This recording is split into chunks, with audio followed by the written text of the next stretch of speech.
Prime gold hub తాకట్టులో ఉన్న బంగారాన్ని విడిపించి తిరిగి కొనుక్కోబడును. For more details 7997990027.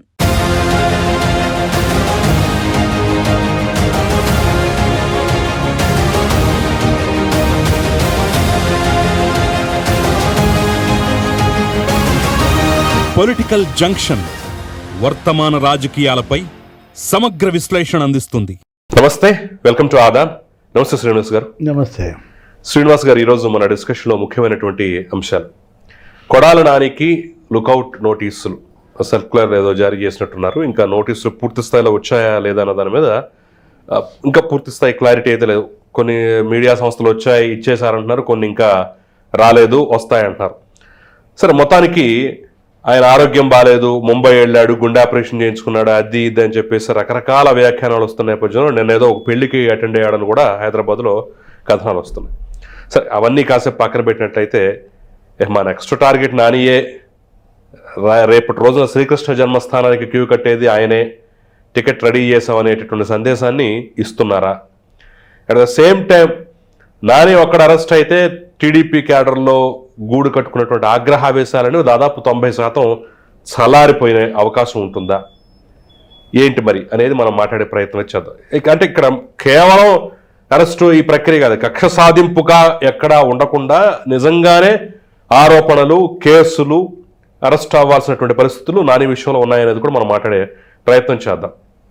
ఇక నెంబర్ 2, ఆంధ్రప్రదేశ్లో వైసీపీ, ఇక్కడ తెలంగాణలో బీఆర్ఎస్, రెండు అవునన్నా కాదన్న బలమైనటువంటి ప్రాంతీయ పార్టీలు. అక్కడ అన్న జగన్మోహన్ రెడ్డి, చెల్లెలు షర్మిలకు మధ్య విభేదాలు. ఇక్కడ చూస్తే తాజాగా అన్న కేటీఆర్, చెల్లెలు కవితకు మధ్య విభేదాలు.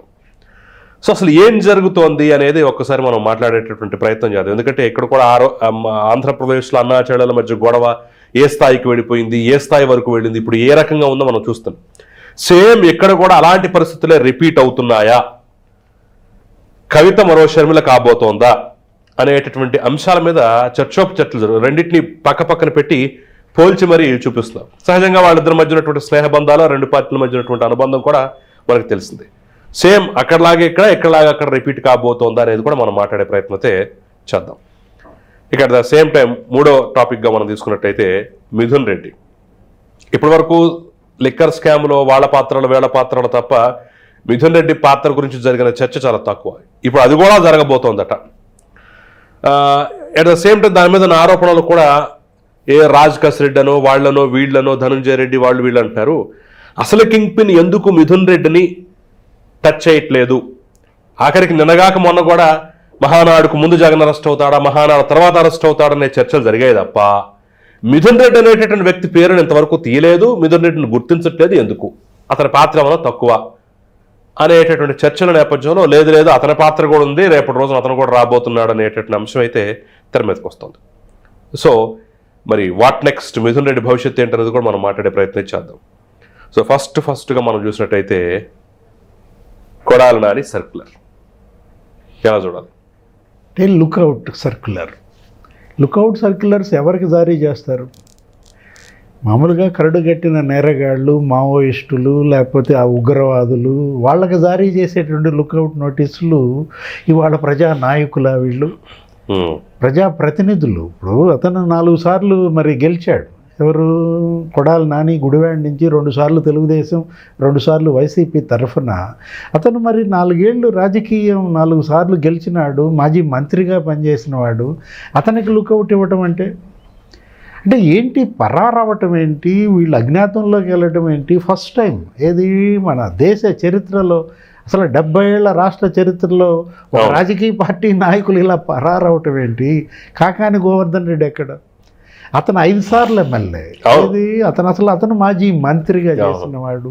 బెంగళూరులో ఉన్నాడు అన్నారు మొన్న, నిన్న హైదరాబాద్లో ఉన్నాడు అన్నారు, ఏదో ఆటోలో పోతున్నాడు, ఏదో ఆటో డ్రైవర్ ఫోన్లో మాట్లాడుతున్నాడు అన్నారు. అంటే మాజీ మంత్రులుగా చేసిన వాళ్ళకి ఈ దురవస్థ. ఇవాళ కొడాలి నాని ఏదో అమెరికా పోవాలని చూస్తున్నాడు. ఇప్పుడు మనం చూసాం ఏంటి, అతనికి ఏదో బైపాస్ సర్జరీ ముంబైలోనూ ఎక్కడో చేశారన్నారు. అలాంటిది నిన్న ఎక్కడో ఫంక్షన్లో కనపడ్డాడు. ముంబైలో బైపాస్ సర్జరీ అన్న చోటే నీకు ముంబైలో ఒక ఫోటో బయటకు వచ్చింది. అతను ఎవరో ఒంటి నిండా గోల్డ్ వేసుకుని ఒకడు ఉంటాడు, ఆడు గోల్డ్ ఏదో పరిశీలిస్తున్నట్టుగా కొడాలి నాని ఫోటో. ఇవాళ అసలు ఇది వాస్తవమేనా? నాని అస్వస్థత నిజమేనా? అతనికి నిజంగా బైపాస్ జరిగిందా? అతను ఇప్పుడు ఇవాళ అమెరికా వెళ్ళాలనుకోవటం ఈ కేసుల బారి నుంచి తప్పించుకోవటమా? ఇప్పుడు మనం చూసాం వరుస పెట్టి నీకు అక్కడ కేసులు, ఏది అతని బాధితులు, జగనన్న ఇళ్ల కాలనీల పథకం అని చెప్పి ఆ ఒక్క స్కామ్ దానిలోనే, ఆ స్కీమ్లోనే నీకు 200 కోట్లు వాళ్ళు కొల్లగొట్టారని, మట్టి మాఫియా. అదే అక్కడ ఉన్నటువంటి 16 మంది దళిత యువకులు వాళ్ళ అకౌంట్లలో డబ్బులు పట్టడం. ఒకటి అకౌంట్ మందా చటర్జీయో ఎవడో వాడు 1,12,00,000 పడిందంట. ఇవాళ 1,12,00,000 పడితే సాయంత్రానికి తీసేశారు. మళ్ళా మరుసటి రోజు 1,12,00,000 పడింది, అది మళ్ళీ సాయంత్రం తీసేశారు. ఎవరో మంద దివ్య అంట. మొత్తం 16 మంది ఈ విధంగా వాళ్ళ అకౌంట్లో డబ్బులు వేయడం తీసేయటం. ఏదో రామకృష్ణ సొసైటీ అనో లేదా ఆక్వా ఫామ్ అనో ఫిష్ ఫామ్ అనో. అంటే ఆ డబ్బులు ఇవాళ మరి వాళ్ళకి నోటీసులు వచ్చాయన్నారు ట్యాక్సులు కట్టమని చెప్పి. మా డబ్బు కాదు, మా ఖాతాలో మీరేశారు, ట్యాక్సులు మమ్మల్ని కట్టమంటున్నారని ఆ 16 మంది వచ్చి కొడాలి నాని దగ్గర వాపోతే నీకు డెత్ సర్టిఫికెట్ ఇప్పిస్తా అన్నాడంట. ఏం పర్వాలేదు మీ అందరికీ డెత్ సర్టిఫికెట్ ఇప్పిస్తా అన్నాడంటే అసలు అది ఎంత ఏంటి? చంపేస్తానా అంటే బతికున్న వాళ్ళకే డెత్ సర్టిఫికెట్లు ఇప్పిస్తాడా? అంటే డెత్ సర్టిఫికెట్ ఇప్పిస్తానంటే నేను చంపేస్తాను ఎక్కువ మాట్లాడితాను అర్థమా? లేదంటే నువ్వు ఎప్పుడో చచ్చిపోయినట్టుగా డెత్ సర్టిఫికెట్ ఇప్పిస్తాను, ఇంకా ఆ నోటీసులు ఎవరికి ఇస్తారు ఏం చేస్తారనే ఒక దిక్కుమాల వ్యూహమా? అంటే అది దాని అర్థం ఏంటి అసలు? అది మాఫీ చేయడం కోసమా? అకౌంట్లో డబ్బులు పట్టడం అనేది. అతను అసలు డెత్ సర్టిఫికెట్ ఇప్పించడం అంటే ఇతను ఏ సర్టిఫికెట్ ఇవ్వమంటే ఇచ్చే ఆర్డీఓలు అక్కడ ఉన్నారా? అదే కదా. అంటే ఎలా వీళ్ళు ఆర్డీఓలని కలెక్టర్లని తహసీల్దార్లని డమ్మీలను చేసి నకిలీ ఇళ్ల పట్టాలు పుట్టించటం, అసలు వాళ్ళ సీల్స్, వాళ్ళ ఆఫీస్ సీల్స్, వాళ్ళ యొక్క లాగిన్ పాస్వర్డ్స్ అన్నీ వీళ్ళ దగ్గర పెట్టుకోవడం. ఒకటి మనం చూసాం గడ్డం గ్యాంగ్ అరాచకాలు ఆ గుడివాడలో. ఇప్పుడు వెలగపూడి అతను ఎవరు రాము గెలవగానే నీకు అక్కడ మొత్తం వాళ్ళందరికీ ఆ పట్టాలు ఇప్పించాడు.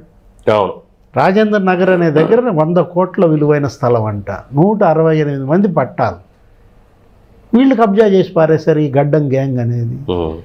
అసలు అది గుడివాడ, అదేంటి ఎన్టీ రామారావు ప్రాతినిధ్యం వహించిన గొప్ప నియోజకవర్గం, దాని పేరే గుడి. గుడివాడని గుండావాడ చేసి పారేసేవి, క్యాసినోలు పెట్టివి, అక్కడ పేకాట డెన్లు. అసలు గుడివాడ అంటేనే రాష్ట్ర వ్యాప్తంగా బూతులకి ప్రముఖమైనటువంటి రౌడీజానికి, బూతులకి, దుర్మార్గాలకి అడ్డా, అలాంటి వ్యక్తులు ఉండే చోటు అనేటటువంటి విధంగా ఇతను చూస్తే ఒక పేరు పడిపోయింది. అది అవునన్నా కాదన్నా చేదు నిజం, ఒప్పుకోక తప్పదు. సరే మనం ఓడిపోబట్టి సరిపోయింది కానివ్వండి, లేదంటే పరిస్థితి ఇంకా గుడివాడంటే ప్రపంచవ్యాప్తంగా చెడ్డ పేరు వచ్చేది. అరే ఎన్ని భూముల కబ్జాలు, అసలు ఏంటది, అసలు థియేటర్ కబ్జా, శరత్ థియేటర్ అని చెప్పి ఆ థియేటర్నే కబ్జా చేసి దానిలోనే వైఎస్ఆర్ కాంగ్రెస్ పార్టీ కార్యాలయం పెట్టడం. ఓడిపోగానే ఇప్పుడు ఆ జెండాలు బీకేశారు. ఇప్పుడు ఆ థియేటర్ మళ్ళా యజమాని పరం అయిపోయిన పరిస్థితి అనమాట. ఇవాళ కొడాలి నాని ఏంటి 20 ఏళ్ల రాజకీయం ముగిసిందా? ఇది ఒక రాజకీయ సమాధిగా చూడాలా దీన్ని? రేపు పొద్దున అతని భవితవ్యం. అంటే ఇప్పుడు ఈ కేసుల్లో నుంచి వాళ్ళు బయటకు రావడం దేవుడెరుగు. ఇంకెన్ని కేసులు పడతాయి? అక్కడ మనం చూసాం గన్నవరం వంశీ పరిస్థితి, దగ్గుతున్నట్టున్నాడు. ఈ రోజు కూడా స్టేషన్లో ఇక అదేదో అసలు మామూలుగా లేదంట అతని పరిస్థితి. 3 నెలలుగా అతను జైల్లో. అంటే రోజులు దాటిపోయింది కదా సార్, దాటిపోయింది. పాత కేసుల్లో కాదు, దినోత్సవం జరుపుకున్నాడు జైల్లో. అంటే ఇవాళ వీళ్ళకి మీద సింపతి కూడా రావటం లేదంటే, కనీసం సానుభూతి జనంలో వీళ్ళకి లేదంటే ఎన్ని నేరాలు ఘోరాలు చేశారో అక్కడే మనం కనపడతాం. అసలు దానికి ఇప్పుడు ఈ లుకౌట్ నోటీసులు జారీ చేయడం వెనక కూడా ఇతను ఏదో దొంగ పాస్పోర్ట్ ఏదో తయారు చేయించుకొని ఇక్కడి నుంచి చెక్కేద్దామనే ఆలోచనలో ఉన్నాడనే ఒక వార్త తెలిసింది. అందుకనే ముందు జాగ్రత్త చర్యలు తీసుకున్నారనేది కూడా ఒక వినికిడి అయితే ఉంది. వాస్తవేనా ఇది? అదే ఇప్పుడు అతనేంటి అమెరికాలో చికిత్స అనే వంకతో పాస్పోర్ట్ పుట్టించుకుంటున్నాడని, ఇప్పుడు అది కూడా ఆంధ్రప్రదేశ్ అడ్రస్ గుడివాడది ఇవ్వకుండా ఇక్కడ హైదరాబాద్ అడ్రస్ ఇచ్చాడని ఇవాళ మన మీడియాలో కథనాలు. అసలు ఈ పరారవటం ఏంటి, పారిపోవటం ఏంటి, ఎంత దూరం పారిపోతారు, ఎన్ని రోజులు పారిపోతారు? ఏ నిమిషాన నీకు ఆ పిన్నెల్లి బ్రదర్స్ ఈ పరారవటం బిగించేశారో, రామకృష్ణారెడ్డి, వెంకట్రామరెడ్డి వరుస పెట్టి వీళ్ళంతా నువ్వు పరార్. అవును, ఆ పిన్నెల్లి వెంకట్రామరెడ్డి ఇంతవరకు దొరకలేదు కదా. ఇప్పుడు మనం చూసాం చెవిరెడ్డి భాస్కర్ రెడ్డి, చెవిరెడ్డి మెహిత్ రెడ్డి ఏదో దుబాయ్ పోవాలనుకుంటే అక్కడ బెంగళూరు ఎయిర్పోర్ట్లో వాళ్ళని పట్టుకొచ్చారు. దేవినేని అవినాష్ అతను దుబాయ్ పోవాలనుకుంటే ఇక్కడ శంషాబాద్ ఎయిర్పోర్ట్లో అతను పట్టుకొచ్చారు. అక్కడ దాకా ఎందుకు కసిరెడ్డి రాజు మొన్న అతన్ని ఆ దుబాయ్ నుంచి దిగంగానే ఎయిర్పోర్ట్లోనే అరెస్ట్ చేసి తీసుకెళ్లిన విధానం. అతనేంటి చెన్నైలో ఏదో మళ్ళీ దొంగ పాస్పోర్ట్ పుట్టించి అక్కడి నుంచి పేరు మార్చుకుని అమెరికా వెళ్ళిపోవాలని అతను వేసిన విధానం. అంటే ఎలా వీళ్ళు అసలు ఈ డిస్గైజ్డ్ ఈ మారు వేషాల్లో తిరగటం. ఇప్పుడు మొత్తం అన్ని ఎయిర్పోర్ట్లు వీళ్ళ కోసం వేట, దిగ్బంధనం.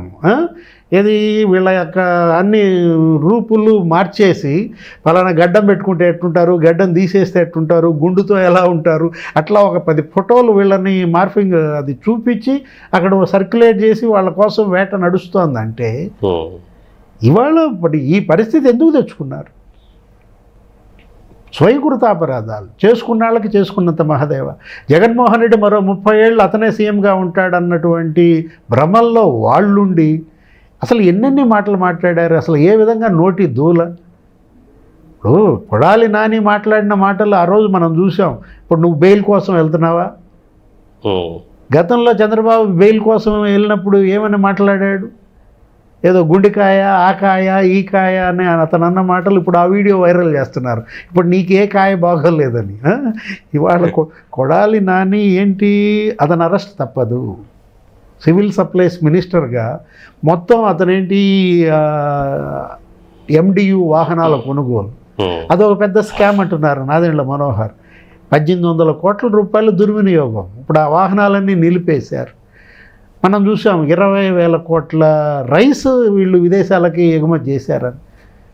అదొక మాఫియా, రైస్ మాఫియాగా ఆ రోజు కొడాలి నాని మంత్రిగా, ద్వారంపూడి చంద్రశేఖర్ రెడ్డి అక్కడ కాకినాడ ఎమ్మెల్యేగా, ద్వారంపూడి తండ్రి సివిల్ సప్లైస్ కార్పొరేషన్ చైర్మన్గా, ద్వారంపూడి తమ్ముడు అక్కడ షిప్పింగ్ ఏజెన్సీస్ అక్కడ అసోసియేషన్ ప్రెసిడెంట్గా. అంటే కాకినాడ నేపథ్యంలోనే ఎంత స్కామ్ జరిగిందో అసలు గ్రీన్ ఛానల్ చేసి పారేశారు అప్పట్లో. వీళ్ళు కొన్న వాహనాలు రేషన్ ఇవ్వడానికి కాదు, ఆ రేషన్ ఎత్తుకుపోవడానికి అని చెప్పి. అవును, నిన్న కూడా జగన్మోహన్ రెడ్డి ప్రెస్ మీట్ పెడుతూ ఏమంటాడు, సీజు లేదు షిప్పు లేదన్నాడు. ఆ సీజ్ ద షిప్ అని డిప్యూటీ సీఎం పవన్ కళ్యాణ్ అన్న మాటలను అతను అవహేళన చేస్తూ అనవసరంగా ఇప్పుడు మళ్ళీ కెలికాడు దీన్ని. సీజ్ లేదు షిప్ లేదు అన్న జగన్ మాటలకి వాళ్ళ పవన్ కళ్యాణ్ ముందు ఆ ద్వారంపూడి సంగతి చూడమంటాడా? అంతే కదా. ఇప్పుడు జగన్మోహన్ రెడ్డి ఉండ చోట ఉండకుండా వీళ్ళందరినీ ఒక్కొక్కరిని ఈ విధంగా ఎత్తించడానికి అతనే కారకుడు అవుతున్నట్టున్నాడు. ఎప్పుడు ఇవాళ కొడాలి నాని అరెస్ట్ అంటే వంశీ ఇవాళ మరి అస్వస్థత, అతనికి ఏదో మరి బెయిల్ ఇస్తారా లేకపోతే హాస్పిటలైజ్ చేస్తారా? అతని బెర్త్ ఖాళీ కాగానే ఆ బెర్త్ ఇతని కోసం రిజర్వా? మహానాడు లోపలే కొడాలి నాని అరెస్ట్ తప్పదా? ఇక ఉత్సవాలేనా తెలుగుదేశం పార్టీ మహానాడులో? అటు వంశీ జైల్లో, కొడాలి నాని అరెస్ట్, ఈ రెండు కూడా మహానాడు ముందే జరుగుతాయా? రేపటి మహానాడులో జరిగే చర్చలు కూడా వీటిపైన ఉంటుందా?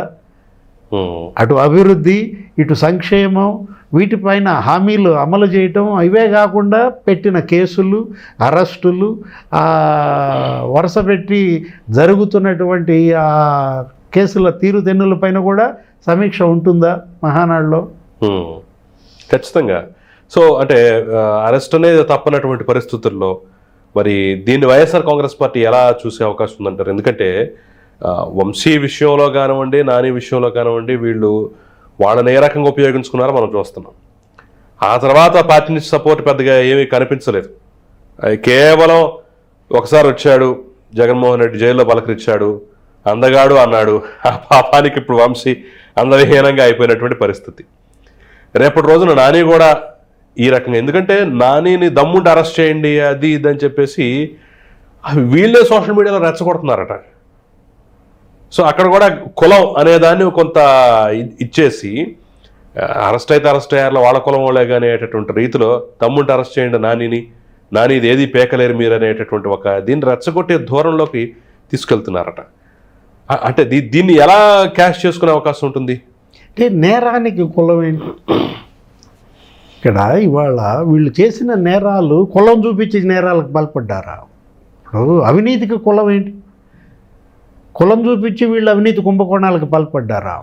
ఇవాళ ఏ కులమైనా ఏ మతమైనా అది కేసుగానే చూస్తారు, నేరాన్ని నేరంగానే చూస్తారు. గతంలో పోలీసు వేరు, ఇప్పుడు పోలీసు వేరు, ఇది వాస్తవం.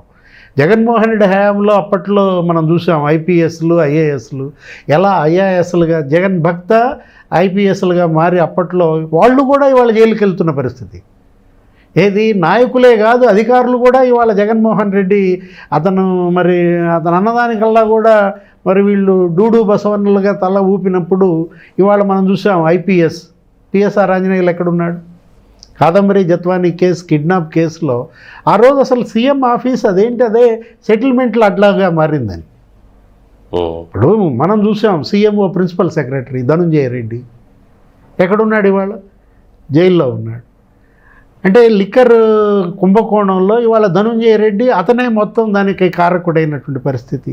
అదే కాదు మనం చూసాము ఓఎస్డి సీఎం ఓఎస్డీగా పనిచేసినాడు కృష్ణమోహన్ రెడ్డి, అతను అరెస్ట్ అయిన పరిస్థితి.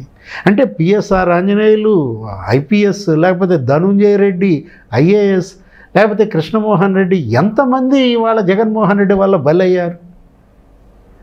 జగన్మోహన్ రెడ్డే ఇంకా 30 ఏళ్ళు సీఎంగా ఉంటారు అన్నటువంటి వీళ్ళ భ్రమలు ఏ పరిస్థితికి వాళ్ళు తీసుకొచ్చాయి? ఎందుకు ఈ కర్మ? ఈ పరిస్థితి వాళ్ళకి ఎందుకు దాపురిచ్చింది? ఇప్పుడు వాళ్ళ పట్ల సానుభూతి కూడా రావటం లేదంటే మనం ఏదో నిన్న మొన్న చూసాం, ఏదో ఒక 26 మంది ఏమో ఐఏఎస్లు అక్కడ మీటింగ్ పెట్టుకున్నారంట. అంటే పెట్టించాడా ధనుంజయ రెడ్డి? అతను అరెస్ట్ అయిన వెంటనే ఇవాళ ఐఏఎస్ల తరఫున ఎవరు నెక్స్ట్ అరెస్ట్? జవహర్ రెడ్డి అనా? ఎందుకంటే జవహర్ రెడ్డి సీఎస్గా మనం చూసాము అక్కడ భోగాపురం ఎయిర్పోర్ట్లో అతని కొడుకు మేనల్లుడు అసలు రిసార్టుల్లోనే మకాం వేసి భోగాపురం ఎయిర్పోర్ట్ చుట్టూతా నీకు భూములు ఏ విధంగా కొన్నారో. అంటే అక్కడ రైతులను మోసం చేసి ఆ భూములన్నీ వీళ్ళు పరం చేసుకోవటం. ఆ జనసేన కార్పొరేటర్ అతను పెట్టిన ప్రెస్ మీట్లు, మూర్తి యాదవ్ అతను పెట్టినటువంటి ప్రెస్ మీట్లలో జవహర్ రెడ్డి అసలు జీవో 596 దీనికోసమే తీసుకొచ్చాడా? 14 లక్షల ఎకరాలు ఫ్రీ హోల్డ్లో పెట్టారంట. అందులో 5.5 లక్షల ఎకరాలు నీకు ఎస్సీ ఎస్టీ వాళ్ళ అసైన్డ్ భూములంట. పెద్దిరెడ్డి రామచంద్రారెడ్డి రాయలసీమ మొత్తం భూములు కబ్జా. వాళ్ళ పెద్దిరెడ్డి మిథున్ రెడ్డి లిక్కర్ మాఫియాలో అరెస్ట్ అంటున్నారు. A4గా ఉన్నటువంటి మిథున్ రెడ్డి. దాని గురించి కూడా మాట్లాడదాం సార్. ఆలోగా మనం ఇక్కడ ప్రధానంగా చెప్పాల్సినటువంటి రెండో ముఖ్యమైన అంశం ఏంటంటే ఇక్కడ కవిత మరో షర్మిల కాబోతోందా? వైఎస్ఆర్ కాంగ్రెస్ పార్టీలో అన్న చెల్లెల మధ్య వచ్చినటువంటి విభేదాలే ఇప్పుడు బీఆర్ఎస్లో కూడా రిపీట్ అవుతున్నాయా? కవిత తాజా లేఖ, అది బయటపడేటువంటి వైనం, దాని మీద చర్చ జరుగుతున్న తీరు, అందులో రాసినటువంటి విషయాలు ఇవన్నీ చూస్తుంటే ఇంకెంతకు మించి ఏమీ లేదేమో అనేటటువంటి భావన కలుగుతోంది. ఆ రెండు పార్టీలు ఒకే తానులో ముక్కల్లాగా ఒకే రకంగా ఉన్నాయి, ఒకే రకంగా పరిస్థితులు ఉన్నాయి అనేటటువంటి అంశం అయితే తేటతెల్లం అవుతోంది. మీరేమంటారు? అంటే రెండు ప్రధాన ప్రాంతీయ పార్టీలు, రెండు పొలిటికల్ ఫ్యామిలీస్, అటు కల్వకుంట్ల కుటుంబం, ఇటు వైఎస్ కుటుంబం, అటు బీఆర్ఎస్, ఇక్కడ YSR Congress party, both are on the same ship. ఇవాళ ఏంటి రెండు ఓడలు మునిగిపోయే పరిస్థితి. అంటే రెండు పార్టీలు ఇద్దరు ప్రధాన నాయకులు అవినీతి కుంభకోణాల్లో కూరుకుపోవటమే కాదు, ఇప్పుడు సన్ స్ట్రోకా లేదా డాటర్ స్ట్రోకా. మనం ఇవాళ కవిత రాసిన లేఖ ఏది, వాళ్ళ నాన్న దేవుడు అంటూ ఆ దేవుడు చుట్టూ దెయ్యాలు చేరాయని. ఎవరా దెయ్యం? జనరల్గా దేవుడు ఎక్కడుంటే అక్కడ దెయ్యాలు ఉండవు. అవును, దెయ్యాలు ఉన్న చోట దేవుడు ఉన్నాడు. అంటే ఉంటే దెయ్యాలు, అది కరెక్ట్ అనుకో. ఆ దెయ్యాల మధ్యలో ఉండేది కూడా పెద్ద దెయ్యం. అంటే ఇక్కడ ఇవాళ తన తండ్రిని మళ్ళా దేవుడు అంటూనే దెయ్యాలు ఉన్నాయంటే ఇప్పుడు నీ అన్నే దెయ్యమా? ఇప్పుడు ఈ లేఖ నేనే రాశానని ఆమె చెప్పారు. ఆ లేఖ ఎవరు లీక్ చేశారు అని ఆమె అడుగుతున్నారు. అంటే ఆ లేఖ రాసింది అంటే కేసీఆర్ కూతురు రాసిన లేఖే లీక్ అయిందంటే సామాన్యుల పరిస్థితి ఏంటంది? నిన్న కవిత మాట్లాడారు. అసలు ఇంకొక మాట, తండ్రికి కూతురు లేఖ రాసి మరీ తెలియజేయాల్సినటువంటి పరిస్థితి ఏమిటి? అంటే బయట వాళ్ళు కాదు కదా, పరాయి వాళ్ళు కాదు కదా, తండ్రిని కూర్చోబెట్టుకుని ఏ విషయాలను మాట్లాడుకోవచ్చు కదా. దానికి సపరేట్గా లేఖ రాసి మరీ పంపించారు, లేఖ రాస్తేనే చదువుతాడు అనేటంటే తండ్రి కూతుర్ల మధ్య కూడా గ్యాప్ ఉందని. అంటే తను గతంలో కూడా అనేక లేఖలు రాశానని చెప్పింది. ఇది తొలి లేఖేం కాదు, నేను పార్టీ కార్యకర్తగా పార్టీకి సంబంధించినటువంటి విషయాల్లో మా నాన్నకు లేఖ రూపంలో తెలియజేస్తానని ఆమె అన్న మాటలు. సరే, లేఖ వెనక ఎవరు ఏంటి అనే దానికన్నా కూడా ఈ లేఖ లీక్ అవ్వడం ఏ దెయ్యం పని అని అడుగుతాను. ఇప్పుడు ఇవాళ వాళ్ళ అన్నయ్య ఈ లేఖ లీక్ చేశాడా? కేటీఆర్ పాత్ర ఎంతవరకు ఉంది దీనిలో? లేదు సంతోష్ రావు లీక్ చేశాడా? దీన్ని కుటుంబ కలహంగా చూడాలా, ఇది ఆస్తుల పంచాయతీనా? మీరు అన్నారు షర్మిలతో దీంతో పోల్చారు, అక్కడ కూడా అదే గోల. ఏది ఆస్తుల పంచాయతీ? అసలు జగన్మోహన్ రెడ్డి తల్లి మీదే కేసేసాడు, విజయమ్మనే ఎన్సీఎల్టీలో నిందితురాలుగా చూపించాడు. ఇప్పుడు చెల్లి వాళ్ళ తల్లి బలవుతోంది అన్నాడు. అంటే అక్కడ ఆస్తుల పంచాయతీ, అక్కడ షర్మిల బాధితురాలు. ఏది షర్మిలకు ఒక పదవి ఇవ్వలేదు అతను, ఆమె కూడా తండ్రి రాజకీయ వారసత్వంలో వాటా క్లెయిమ్ చేసుకుంటోంది.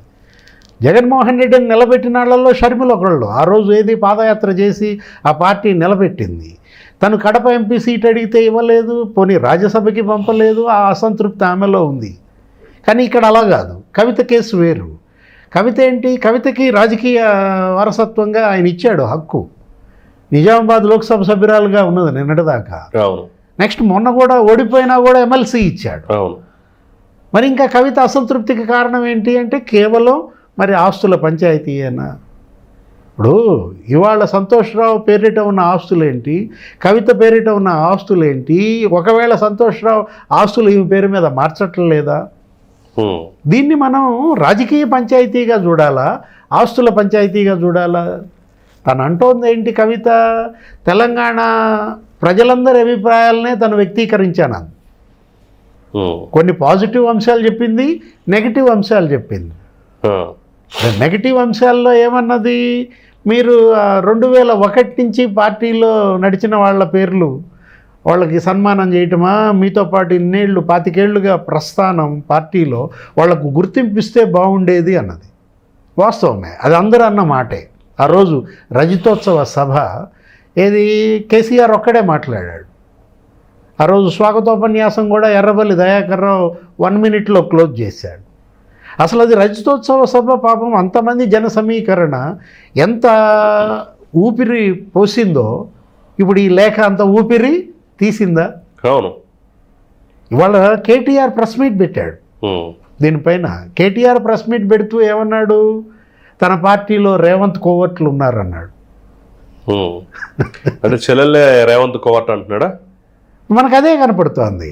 ఏది ఇవాళ బీఆర్ఎస్లో కోవర్ట్లు ఉన్నారు అని చెప్పి బీఆర్ఎస్ వర్కింగ్ ప్రెసిడెంటే అన్నాడంటే ఇవాళ నీ చెల్లె రేవంత్ కోవర్టా అనేది నెక్స్ట్ క్వశ్చన్.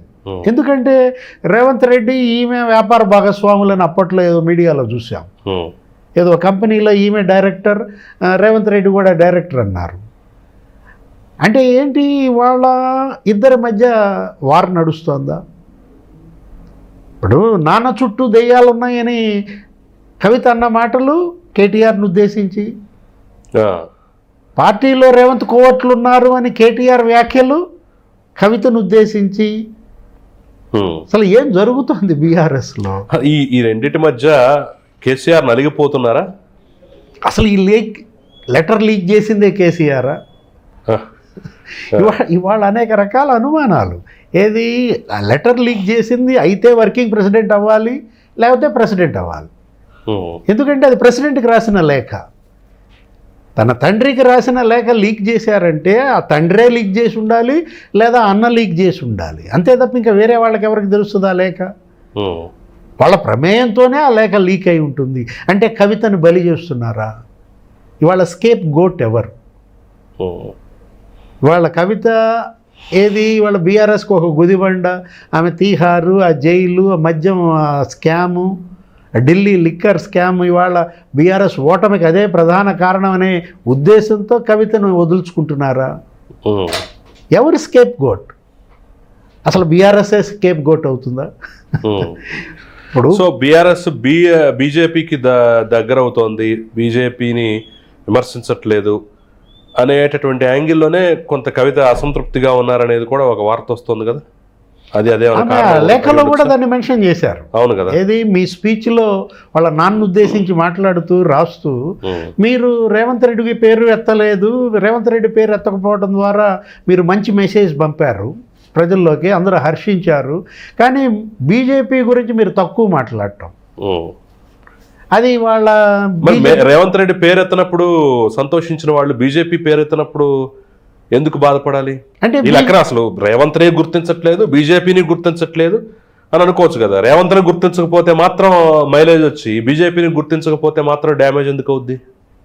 రెండు వాళ్ళకి శత్రుపక్షాలే కదా. అంటే బీజేపీ బాధితురాలుగా ఇవాళ కవిత, బీజేపీయే తనని జైల్లో పెట్టింది అంటూ బీజేపీ మీద మీరు ధ్వజమెత్తాల్సిన రీతిలో మీరు బీజేపీని టార్గెట్ చేయటం లేదు. అది అన్నైనా కావచ్చు, తండ్రి అయినా కావచ్చు. మరి కాంగ్రెస్ ఏకంగా అధికారాన్ని లాక్కుంది కదా ఇవాళ. అదే వాళ్ళు అంటోంది, ఏది రేవంత్ రెడ్డి కవితను తిట్టడు, కవిత రేవంత్ రెడ్డిని విమర్శించదు. ఏంటి వీళ్ళిద్దరి మధ్య బంధం? రేవంత్ రెడ్డి కేసీఆర్ని ఏకొదులు పెడతాడు, వర్కింగ్ ప్రెసిడెంట్ కేటీఆర్ను దుమ్మెత్తి పోస్తాడు, హ్యాపీ రావ్ అంటాడు, లేకపోతే హరీష్ రావుని గెలుకుతాడు. కవితను మాత్రం ఒక మాట ఎందుకు అన్నాడు? ఇవాళ ఇది ఇప్పుడు మనం జాగృతి, ఆ జాగృతి సంస్థ ఏంటి, మొత్తం అన్ని విభాగాలని పటిష్టత చేయటం, మొత్తం నియోజకవర్గ కమిటీలు వేయటం ఏదో జరిగింది. ఇప్పుడు అసలు జాగృతిని ఆమె అసలు ఒక పార్టీగా మారుస్తారా? కవిత అడుగులు ఎటుపడుతున్నాయి, ఆమె ఒక పొలిటికల్ పార్టీ పెడుతోందా, మళ్ళీ టీఆర్ఎస్ని రివైవ్ చేస్తుందా? అసలు ఇదేంటి? ఇవాళ అవినీతి కుంభకోణాల్లో మీరు ఆల్రెడీ ఇందాక చెప్పారు ఇంట్రోలో, 2 ప్రాంతీయ పార్టీలు ఇవాళ బాగా కూరుకుపోయి ఉన్నాయి, 2 సంపన్న పార్టీలు. అవును. దీన్ని కదిలించిన 3,000 కోట్ల ఆస్తులు ఉన్నాయి, దాన్ని కదిలించిన 3,000 కోట్లు ఆస్తులు ఉన్నాయి. అవును. ఎలక్టరల్ బాండ్స్ అసలు ఈ 2 ప్రాంతీయ పార్టీలకి మామూలుగా రాలేదు మొన్న ఎన్నికలకు ముందు. అకౌంట్లోనే బీఆర్ఎస్ అకౌంట్లోనే గతంలో 1,500 కోట్ల పైచులుకుందా. ఇవాళకి వైఎస్ఆర్ కాంగ్రెస్ పార్టీ కూడా జగన్మోహన్ రెడ్డి నిన్న ప్రెస్ మీట్లో ఏమన్నాడు, నాకు అసలు పార్టీ నడపడానికే డబ్బులు లేవన్నాడు. ఆయన దగ్గర 3,000 కోట్లు అసలు అక్కడే ఉన్నాయి, ఒక పార్టీ అకౌంట్లో ఉన్నాయి. అంటే డబ్బు ఇంత పెరిగిపోవటమే ఇవాళ ఆ పార్టీలకు పట్టిన అనర్థమా? ఇది డబ్బు పంచాయతీగా చూడాలి. ఆ షర్మిల ఇష్యూ అయినా కావచ్చు, ఇటు కవిత ఇష్యూ అయినా కావచ్చు, ఇది రాజకీయ పంచాయతీ కాదు, ఇది ఆస్తుల పంచాయతీగా మనకి కనపడుతుంది. ఇక ఫైనల్గా వస్తే మిథున్ రెడ్డి ఇష్యూ, కర్త కర్మ క్రియ అతనే అంటూ కూడా ఈరోజు వార్తాపత్రికలు వచ్చింది. ఇది మొదటి నుంచి ఉన్నదే, కానీ ఎందుకు అసలు మొదట లిక్కర్ స్కామ్ అనగానే మొదట వచ్చిన పేరు మిథున్ రెడ్డి. అతను తప్ప మిగతా వాళ్ళందరూ అరెస్ట్ అయ్యారు, మిగతా వాళ్ళ గురించి చర్చ జరుగుతోంది, మిగతా వాళ్ళ గురించి మాట్లాడుకుంటున్నాం. మిగతా అసలు మహానాడుకు ముందా, మహానాడు తర్వాత ఎప్పుడు అరెస్ట్ చేస్తారు జగన్మోహన్ రెడ్డిని అని చెప్పేసి కూడా రకరకాల ఊహాగానాలు వచ్చాయి. కానివ్వండి, ఎందుకో ఎవ్వరూ అసలు మళ్ళీ మిథున్ రెడ్డి గురించి మాట్లాడలేదు, ప్రస్తావించలేదు, అతను టాపిక్కే రాలేదు, అతని గురించి అసలు పట్టించుకున్న పాపానే పోలేదు. ఎందుకంటారు? అంటే ఇప్పటికి 7 అరెస్ట్ అయ్యారు ఈ లిక్కర్ స్కామ్లో. ఆంధ్రప్రదేశ్ లిక్కర్ స్కామ్లో మనం తీసుకున్నట్లయితే కసిరెడ్డి రాజు దగ్గర నుంచి అటు ఆ చాణక్య, లేకపోతే దిలీప్, నిన్న 3, ఏది ధనుంజయ రెడ్డి, కృష్ణమోహన్ రెడ్డి, లేకపోతే బాలాజీ గోవిందప్ప, వరుసగా 7 అరెస్ట్ అయిన దాంట్లో నెక్స్ట్ అరెస్ట్ మిథున్ రెడ్డి. ఎందుకంటే మనం చూసాం సుప్రీంకోర్టు వీళ్ళ 3కి 3 రోజులు గడువు ఇచ్చింది. ఈ 3 రోజులు అరెస్ట్ చేయొద్దంది. ఆ 3 రోజులు వెళ్ళి అక్కడ ఉన్నటువంటి ఆ సిట్కి సహకరించమంది. కరెక్ట్గా 3 రోజులు ఇన్వెస్టిగేషన్ తర్వాత 3వ రోజు ఇలా 3 అరెస్ట్ చేశారు. ధనంజయ రెడ్డి, కృష్ణ వాళ్ళు లోపల ఉండగానే అక్కడ సుప్రీంకోర్టులో తీర్పు వచ్చింది, బెయిల్ రిజెక్ట్ చేస్తున్నాం అని చెప్పేసి. అంటే రేపొద్దున మిథున్ రెడ్డికి కూడా సుప్రీంకోర్టు ఒక 2 వారాలు ఉపశమనం ఇచ్చింది. 2 వారాల లోపు మీరు వెళ్ళి అక్కడ కోఆపరేట్ చేయండి, నెక్స్ట్ విచారణకు వాళ్ళు పిలిచినప్పుడు అని. అంటే ఇవాళ సిట్ విచారణకు పిలిపిస్తోందా మిథున్ రెడ్డిని? రేపు సిట్ విచారణకు పిలిచిన రోజే మిథున్ రెడ్డిని ఎత్తుతారా? ఎందుకంటే మొత్తం మీరు అన్నారు కర్త కర్మ క్రియ మిథున్ రెడ్డి. ఆ రోజు విజయసాయి రెడ్డి ఓపెన్ అయ్యారు, ఆయనే దీన్ని బారెస్ట్ అయింది. ఏంటి, కుండ బదలు కొట్టింది. వాళ్ళ 3 నా దగ్గరకు వచ్చారు, వ్యాపారం చేయించుకుంటా డబ్బులు ఇవ్వండి ఇప్పించండి అని అడిగారు. నేనే శరత్ చంద్రారెడ్డికి చెప్పి వీళ్ళకి 60 కోట్లు ఇప్పించాను. ఆ 60 కోట్లలో కూడా ఇతను ముడుపులు తీసుకున్నాడని. సజ్జల శ్రీధర్ రెడ్డికి కసిరెడ్డి రాజుకి ఇప్పించినటువంటి ఆ 60 కోట్ల వ్యాపారం మూలధనం, దానిలో కూడా 5 కోట్లు ఇవాళ మిథున్ రెడ్డి అకౌంట్లోకి వచ్చాయి. అదే ఆ పిఎల్ఆర్ కన్స్ట్రక్షన్స్ అనే దాంట్లోకి అది పడిందని.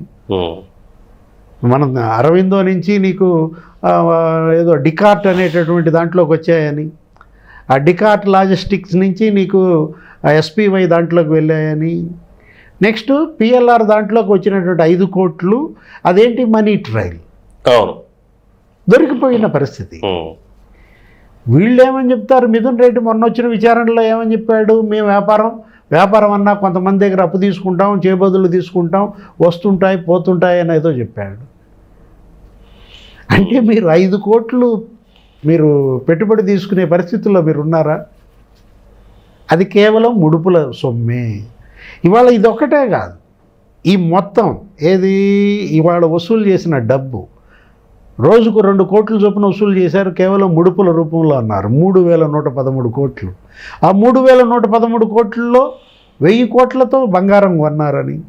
అసలు ఇందులో ఉన్న 29 మంది ఆ నిందితుల తొలి జాబితాలో ఒక 4 జ్యువెలరీస్ ఉన్నాయి, ముంబై బేస్డ్ అనమాట. మనం చూసాము ఆ మ్యాన్షన్ హౌస్ ఆయన, ఆ తిలక్ నగర్ ఇండస్ట్రీస్, అదొక్కటేనే 195 కోట్లు గోల్డ్ బంగారం రూపంలో ఇచ్చిందని. అంటే ఒక్క బ్రాండ్ దగ్గరే వీళ్ళు 200 కోట్లు తీసుకుంటే ఎన్ని కంపెనీలు వీళ్ళు ఆర్డర్స్ ఇచ్చింది, ఎన్ని కంపెనీలకు ఇచ్చారు? మరి ఆ విధంగా తీసుకున్నట్లయితే కనీసం 18 కంపెనీలు, 18 రోళ్ళు, అంటే 3000 కోట్లు నీకు దగ్గర గోల్డే కనపడుతుంది. బంగారపు రసీదులతో వాసుదేవరెడ్డి కారు బయట పట్టుబడింది, నీకు గుర్తుండే ఉంటుంది. చంద్రబాబు ప్రమాణ స్వీకారం రోజు అది అయిన వెంటనే నీకు గొల్లపూడి నుంచి ఒక వాహనం విపరీతమైన బుల్లెట్ స్పీడ్తో నానక్రామ్గూడ వైపు వెళ్తుంటే జగ్గయ్యపేట దగ్గర ఏదో యాక్సిడెంటు తప్పించిన పరిస్థితుల్లో వాళ్ళు ఫోన్ చేశారు. పోలీసులు వెంటబడి పట్టుకుంటే అక్కడ అతని కారులో ఏం దొరికాయి, నానక్రామ్గూడలో బంగారపు రసీదులు ఆ రోజే దొరికాయి. అంటే ఎంత అమౌంట్ వీళ్ళు బంగారం కొన్నారు, ఎంత అమౌంట్ వీళ్ళు రియల్ ఎస్టేట్లో పెట్టారు. బాలాజీ గోవిందప్ప ఒక్కడే 1000 కోట్ల రూపాయలు పెట్టాడట. ఎక్కడది? బెంగళూరు రియల్ ఎస్టేట్లో. హైదరాబాద్ రియల్ ఎస్టేట్లో ఇంకెంత పెట్టారు? అవును.